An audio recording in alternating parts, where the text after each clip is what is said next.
Hi అండి. ఈరోజు Nara Lokesh AP cabinet లో ఎవరైనా అందమైన వాళ్ళు ఉంటే నా అన్న పవన్ కళ్యాణ్. సో వాళ్ళిద్దరి మధ్య బాండింగ్ ఎట్లా? నిజంగా అన్నదమ్ముల బాండింగ్ లాగా అయిపోయింది. ఎందుకంటే వాళ్ళు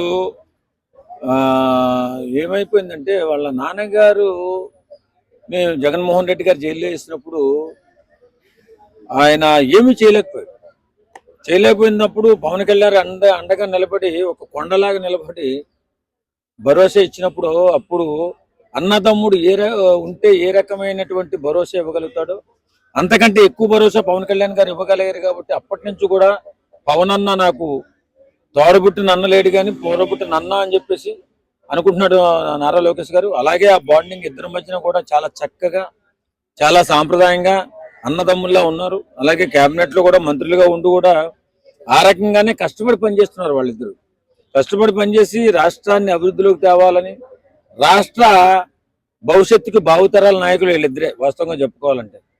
కాబట్టి వీళ్ళిద్దరూ అన్నదమ్ముల్లా చేస్తున్నటువంటి ఆ సేవా కార్యక్రమాలు చాలా అద్భుతంగా చేసుకుంటూ ముందుకెళ్తున్నారు. కాబట్టి తర్వాత ఈ అన్నదమ్ముల లెక్క ఆయన అండంలో తప్ప ఉంది. అన్న ఎప్పుడు తమ్ముడికి అందంగానే కనపడతాడు, కొడుక్కి తండ్రి అందంగానే కనపడతాడు.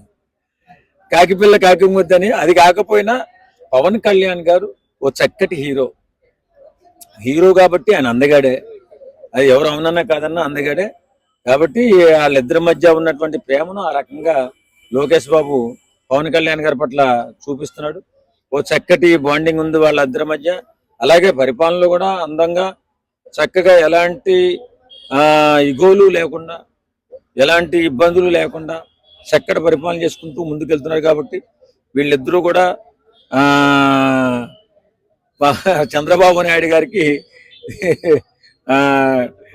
పెద్ద కొడుకు చిన్న కొడుకు అని చెప్పి అనుకోవచ్చు. మనం ప్రమాణ స్వీకారం చేసిన రోజు కూడా లోకేష్ ప్రమాణ స్వీకారం చేసి వచ్చి డైరెక్ట్ పవన్ కళ్యాణ్ దగ్గరికి వెళ్ళి బ్లెస్సింగ్స్ తీసుకోవాలన్నా కూడా పవన్ కళ్యాణ్ అట్లా చేయనివ్వలేదు.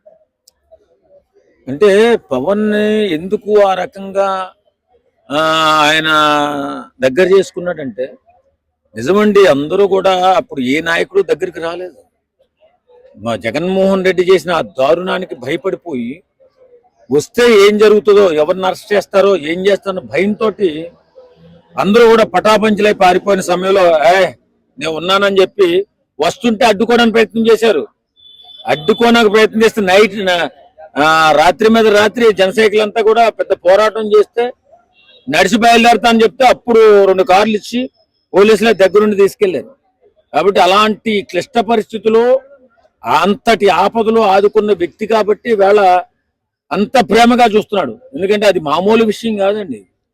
10 సంవత్సరాలు ముఖ్యమంత్రిగా పనిచేసిన వ్యక్తిని రాత్రనక పగలనక కారుల్లో తిప్పి నిద్రపోనివ్వకుండా మేజిస్ట్రేట్ దగ్గర తీసుకెళ్లి రిమైండ్ రాయించి వేసి జైల్లో వేసి ఎవరిని కూడా తెలుగుదేశం నాయకులు కానీ ఇంకో నాయకులు కానీ రానియకుండా అష్టదిగ్బంధనం చేసేసినప్పుడు నేనున్నాను ఎవడు ఏం చేస్తాడో రండ్రా అని చెప్పేసి పవన్ కళ్యాణ్ వెళ్ళాడు. కాబట్టి ఆ ధైర్యానికి ఆ భరోసాకి దాసుడైపోయాడు మన లోకేష్ బాబు.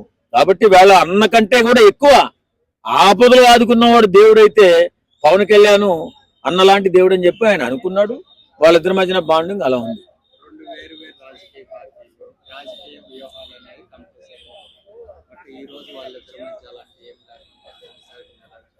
అదేముండదండి. రాష్ట్రం అభివృద్ధిలో వెనకబడిపోయిన మాట వాస్తవం. ఎందుకంటే విడిపోయిన తర్వాత అక్కడ కంపెనీస్ కానీ అవి కానీ చాలా తక్కువగా ఉన్నాయి. మిగులు బడ్జెట్ ఉన్నటువంటి ప్రాంతం అంతా కూడా తెలంగాణకి వెళ్ళిపోయి, బడ్జెట్ లేని ప్రాంతం అంతా ఆంధ్రాకి వెళ్ళిపోయి, అలాగే లోటు బడ్జెట్తో రాష్ట్రం విడిపోయి, బడ్జెట్తో ఉన్నటువంటి ప్రాంతం అమ్మో తెలంగాణ కింద ఉండిపోయి, ఈ రకంగా ఉన్నటువంటి సమయంలో చంద్రబాబు నాయుడు గారు వచ్చి పునాది వేసుకుంటూ వస్తే మళ్ళీ మధ్యలో జగన్మోహన్ రెడ్డి వస్తే దాన్ని చెరగొట్టి ఈవేళ కేంద్ర ప్రభుత్వం విపరీతమైనటువంటి అండదండలు ఇస్తుంది.